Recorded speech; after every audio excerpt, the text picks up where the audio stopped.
آپ کو پتہ ہے میاں بیوی کے جھگڑے میں نقصان کس کا ہوتا ہے؟ بچوں کا۔ سارا دن ہر چیز پڑھنے والا، موبائل دیکھنے والا کیوں قرآن مجید کی تلاوت نہیں کرتا؟ آپ جو کام بھی گھر میں کرتے ہیں بچے کرنے لگ جاتے ہیں، آپ نماز کی نیت باندھیں۔ نبی کریم نے فرمایا کچھ نماز گھر میں بھی پڑھا کرو، گھر کو قبرستان نہ بناؤ۔ آپ گھر میں نیت باندھیں، 3 سال کا بچہ بھی آپ کے ساتھ کھڑا ہو جائے گا۔ اور اگر بے اولاد ہو نا، بے نمازی ہو نا اولاد، تو اس کا ذمہ دار بہت حد تک ان کا باپ بھی ہوتا ہے۔ بچھایا ہی نہیں کبھی ابا جی نے الا ماشاء اللہ، اور دادا جی نے مصلی، باقی ساری باتیں آتی ہیں۔ نہ بھی طریقہ آئے گا سجدہ کرنے کا تو مصلی پر لیٹ جائے گا، پر آپ گھر میں پڑھتے ہی نہیں نماز۔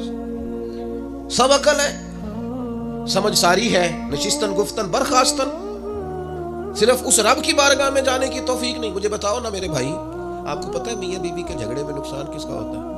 بچوں کا۔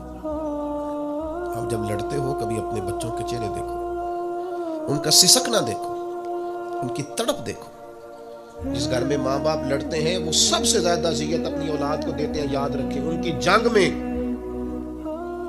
ان دونوں میں سے کوئی نہیں ہارے گا، اولاد ہار جائے گی۔ طلاقیں ہوتی ہیں تو ماں باپ کے ہوتے ہوئے بھی بچے یتیموں جیسی زندگی گزارتے ہیں۔ تو اگر پوچھا جائے کہ رزلٹ کیا نکلا تو کہتے ہیں جناب بحث جیت گئی، رشتہ ہار گیا۔ بحث نہیں کرے آپ، اتنی بحث کرتے ہو ہر میاں بیوی کے جھگڑے میں معاملے کو تو میاں سامنے سمیٹنا تھا، اور یہ برابری پہ اترا ہے، ہر بات پہ بحث کرتا ہے۔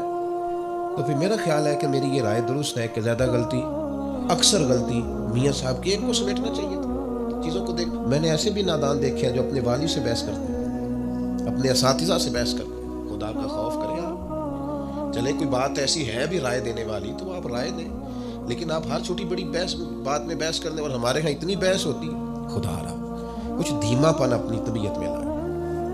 نبی پاک علیہ الصلوۃ والسلام بھی ایک مقام پر صحیح مسلم میں موجود ہے، صحابہ کے درمیان بعض نوجوانوں نے جب زیادہ سوالات کیے تو حضور کے چہرہ نور پر بھی شکن آئی تھی۔ فرمایا جو کہہ دیا کروں اس پر عمل کیا کروں۔ اور جب ایک موقع پر حضور نے فریضہ حج کی بابت فرمایا کہ حج فرض ہو گیا ہے، تو ایک شخص نے کہا ہر سال؟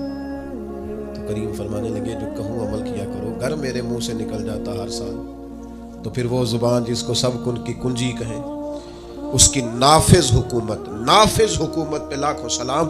میں کہہ دیتا ہر سال فرض ہے تو رب ہر سال فرض کر دیتا، تمہیں دشواری ہوتی، لہٰذا عمل کیا کرو۔ تو بحث نہیں کریں۔ اور جہاں لا کے میں نے بات کو ختم کرنا ہے وہاں تک میں آ گیا۔ آگے ارشاد فرمایا والذین یبیتون لربہم سجدا وقیاما۔ دن ان کا اس طرح گزرتا ہے کہ وہ آہستگی سے، عاجزی سے، وزاداری سے چلتے ہیں، بحث نہیں کرتے، اپنے آپ کو سمیٹ کے گزرتے ہیں۔ اور رات ان کی اس طرح گزرتی ہے کہ وہ اپنے رب کے لیے رات سجدے میں گزار دیتے ہیں اور قیام میں گزار دیتے ہیں۔